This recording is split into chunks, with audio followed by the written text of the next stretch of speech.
Hi hello ಎಲ್ರಿಗೂ ನಮಸ್ಕಾರ. Welcome back to our new vlog. ಎಲ್ಲರೂ ಹೇಗಿದ್ದೀರಾ? ಎಲ್ಲರೂ ಚೆನ್ನಾಗಿದ್ದೀರಾ ಅಂತ ಹೇಳಿ ಇವತ್ತು ವಿಡಿಯೋ ಸ್ಟಾರ್ಟ್ ಮಾಡೋಣ ಬನ್ನಿ. ನಾವಿವತ್ತು ನಮ್ಮ ಮನೆ ಅಯ್ಯಪ್ಪ ಸ್ವಾಮಿಗೆ ಹೋಗ್ತಿದ್ದಾರೆ. ಅದಕ್ಕೆ ಇಲ್ಲಿ ಪಡಿ ಪೂಜೆ ಇದೆ. ಅದಕ್ಕೆ ಬೆಳಗ್ಗೆ ಹೋಗ್ತಾರಲ್ಲ, ಅದಕ್ಕೆ ತಿಂಡಿಗಳು ಮಾಡ್ತಾ ಇದ್ದೆ. ಸ್ವಲ್ಪ ಕಡಲೆಪುರಿ ಒಗ್ಗರಣೆ ಮತ್ತು ಶಂಕರಪೋಳಿ ಎಲ್ಲ ಮಾಡ್ತಿದ್ದೆ. ಇವಾಗ ಅಲ್ಲಿಗೆ ಹೋಗ್ತೀವಿ. ಅಲ್ಲಿ ಪಡಿ ಪೂಜೆ ಇದೆ. ಬನ್ನಿ, ನೀವು ಅಲ್ಲಿ ಭಜನೆ ಎಲ್ಲ ಮಾಡ್ತಾರೆ, ಯಾವ್ಯಾವ ರೀತಿ ಮಾಡ್ತಾರೆ ಅಂತ ಹೇಳಿ ತೋರಿಸ್ತೀವಿ. ಇವಾಗ ಸ್ವಾಮಿಗಳೆಲ್ಲ ಬಂದಿದ್ದಾರೆ, ಅವ್ರಿಗೆಲ್ಲ ಪಾದ ಪೂಜೆ ಎಲ್ಲ ಆಯಿತು. ಇವಾಗ ಪೂಜೆ ಸ್ಟಾರ್ಟ್ ಮಾಡ್ತಾರೆ ನೋಡಿ.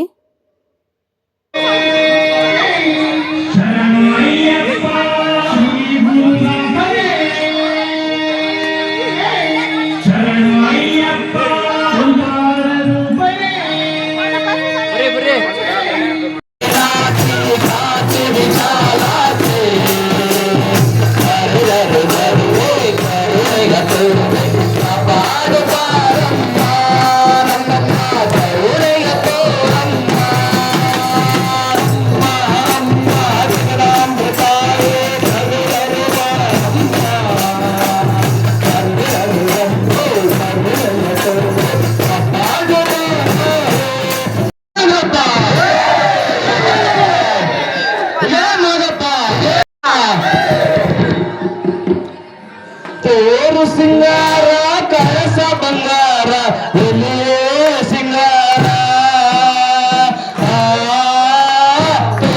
ಸಿಂಗಾರ ಕಳಸ ಬಂಗಾರ ಎಲ್ಲಿಯೇ ಸಿಂಗಾರ ಸಿಂಗಾರ ಗಿರಿಯ ಮೇಲೆ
ಬಂದೂರ್ಗೆ ನೀನೇ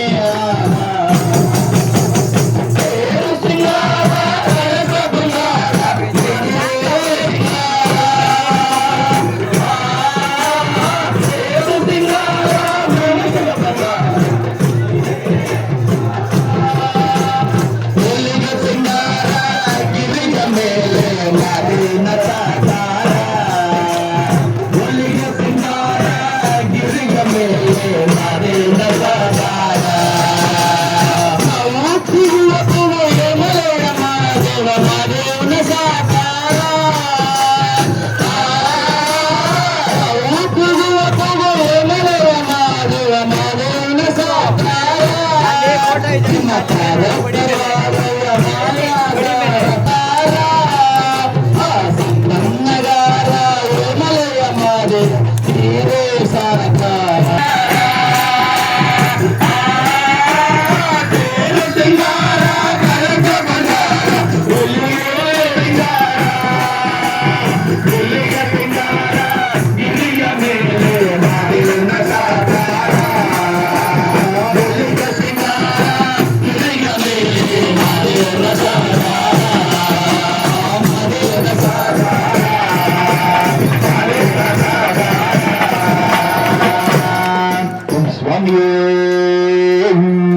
ಇವಾಗಿಲ್ಲಿ ಎಲ್ಲ ಸ್ವಾಮಿಗಳು ಸೇರ್ಕೊಂಡು ನಮ್ಮ ಸ್ವಾಮಿಗಳು ಮತ್ತು ಹೊರಗಡೆಯಿಂದನೂ ಬಂದಿದ್ದಾರೆ ಸುಮಾರು ಜನ ಸ್ವಾಮಿಗಳು. ಅವ್ರು ಭಜನೆ ಮಾಡ್ಬೇಕಾದ್ರೆ ಇವರು ಹೋಗ್ತಾರೆ, ಇವ್ರು ಭಜನೆ ಮಾಡ್ಬೇಕಾದ್ರೆ ಅವ್ರು ಬರ್ತಾರೆ. ಪಡಿ ಪೂಜೆ ಇದ್ದಾಗ ಎಲ್ಲಿ ಪಡಿ ಪೂಜೆ ಇರುತ್ತೋ ಅಲ್ಲಿಗೆ ಬೇರೆ ಬೇರೆ ಸ್ವಾಮಿಗಳು ಬರ್ತಾರೆ. ಇವರು ಅಲ್ಲೆಲ್ಲಾರ ಪಡಿ ಪೂಜೆ ಇದ್ದರೆ ನಮ್ಮ ಸ್ವಾಮಿಗಳು ಹೋಗೋರು ಅವಾಗೆಲ್ಲ. ಇವತ್ತು ಲಾಸ್ಟ್, ಇನ್ನೆಲ್ಲೂ ಇಲ್ಲ. ಇನ್ನು ನಾಳೆ ಇರುಮುಡಿ ಕಟ್ಕೊಂಡು ಹೊರಡ್ತಾರೆ ಅಷ್ಟೇ. ಇವಾಗ ಗಣೇಶನಿಗೆಲ್ಲ ಪೂಜೆ ಎಲ್ಲ ವಿಘ್ನವಿನಾಶಕಂಗೆ ಫಸ್ಟ್ ಪೂಜೆ ಮುಗಿಸಿ ಅಯ್ಯಪ್ಪ ಸ್ವಾಮಿಗೆ ಎಲ್ಲ ಥರದ್ದು ಡ್ರೈ ಫ್ರೂಟ್ಸು ಎಲ್ಲ ಹಾಕಿ ಪಂಚಾಮೃತ ಎಲ್ಲ ಅಭಿಷೇಕ ಮಾಡಿ ಮುಗಿಸಿ ಇವಾಗ ಪೂಜೆ ಎಲ್ಲ ಮಾಡಿ ಮುಗೀತು. ಪೂಜೆ ಎಲ್ಲ ಮಾಡಿದರು. ಇನ್ನು ಮುಂದೆ ಇದೆ ಇನ್ನು ಪೂಜೆ. ಇನ್ನು ಇಲ್ಲಿ ಭಜನೆ ಮಾಡ್ತಿದ್ದಾರೆ. ಭಜನೆ ಎಲ್ಲ ಮುಗಿಬೇಕು. ಲಾಸ್ಟಿಗೆ ಪಡಿ ಹಚ್ಚೋದು ಇದು ಎಲ್ಲ ಇನ್ನು ಪೂಜೆ ಇರುತ್ತೆ. ಕುಂಬಳಕಾಯಿ ಆರತಿ ಎಲ್ಲ ಇರುತ್ತೆ ಇನ್ನು ಲಾಸ್ಟಿಗೆ. ಇವಾಗ ಇಷ್ಟು ಪೂಜೆ ಮುಗಿದಿದೆ, ಅರ್ಧ ಪೂಜೆ ಮುಗಿದಿದೆ. ಟೈಮ್ ಆಗಿದೆ ಆಲಯ, ಅದಕ್ಕೆ ಹೊರಗಡೆ ಆಲಯ ಪಬ್ಲಿಕ್ಕಿಗೆಲ್ಲ ಬೇರೆ ಜನಗಳಿಗೆಲ್ಲ ಊಟ ಕೊಡ್ತಿದ್ದಾರೆ. ಸ್ವಾಮಿಗಳಿಗೆ ಮಾತ್ರ ಸಪ್ರೇಟ್ ಮಾಡಿಸಿದ್ದಾರೆ, ಸಪ್ರೇಟ್ ಆಗೇ ಇದೆ. ನಮ್ಮ ನಾರ್ಮಲ್ ಜನಗಳಿಗೆಲ್ಲ ಸಪ್ರೇಟಾಗಿ ಇದ್ದಿದ್ದು ಊಟನ ಅವರಿಗೆಲ್ಲ ಕೊಡ್ತಿದ್ದಾರೆ. ಟೈಮ್ ಆಗೈತೆ ಎಲ್ಲ ಮಲ್ಕೊಬಿಡ್ತಾರೆ. ಆಮೇಲೆ ಸುಮ್ಮನೆ ಪ್ರಸಾದ ವೇಸ್ಟ್ ಆಗುತ್ತೆ ಅಂತ ಹೇಳಿ ಪ್ರಸಾದ ಮಾಡಿಸಿರೋದೆಲ್ಲ ವೇಸ್ಟ್ ಆಗುತ್ತೆ ಅಂತ ಎಲ್ರಿಗೂ ಕೊಡ್ತಿದ್ದಾರೆ. ಹೊರಗಡೆ ಆಲಯ ಸುಮಾರು ಜನ, ಸ್ವಲ್ಪ ಜನದ್ದಾಯಿತು, ಇನ್ನು ಊಟ ಮಾಡ್ತಿದ್ದಾರೆ ಮಾಡೋರು. ಈ ಥರ ವರ್ಷಕ್ಕೊಂದ್ಸಲ ದೇವ್ರ ಕಾರ್ಯಗಳು ಮಾಡೋದೇ ಖುಷಿ. ನಮಗೆ ನೋಡೋದೇ ಒಂದು ಖುಷಿ. ದೇವ್ರು ಎಲ್ಲರೂ ನೋಡೋಕ್ಕೆ ಎಲ್ರಿಗೂ ಖುಷಿನೇ. ಈ ಥರ ಎಲ್ಲ ಫಂಕ್ಷನ್ಗಳು ಆಯ್ತಾಯಿದ್ರೆ ದೇವ್ರ ಕಾರ್ಯಗಳು ನೋಡೋದೇ ಒಂದು ಚೆಂದ. ಎಲ್ಲ ಕಡೆನೂ ಈ ಥರ ಮಾಡೋದಲ್ಲೇ ಕಡಿಮೆ ಮಾಡಿಬಿಟ್ಟಿದ್ದಾರೆ. ಆವಾಗವಾಗ ಈ ಥರ ದೇವ್ರ ಕಾರ್ಯಗಳು ಮಾಡ್ತಾಯಿದ್ರೆ ಎಲ್ರಿಗೂ ಎಲ್ಲ ಜನ ಸೇರ್ಕೊಂಡು ನೋಡೋದು ಒಂದು ಚೆಂದ. ನಿಮ್ಮ ಕಡೆ ಎಲ್ಲ ಈ ರೀತಿ ಮಾಡ್ತಾರೆ ಹೇಗೆ ಅಂತೇಳಿ ಕಮೆಂಟ್ ಮಾಡಿ ಅಂತ ಹೇಳ್ತಾ ಇವತ್ತು ವಿಡಿಯೋನ ಇಲ್ಲಿ ಮುಗಿಸ್ತಾ ಇದ್ದೀನಿ. ಇನ್ನು ನೆಕ್ಸ್ಟ್ ವಿಡಿಯೋದಲ್ಲಿ ಇನ್ನೂ ಸ್ವಲ್ಪ ಇದೆ. Thank you for watching.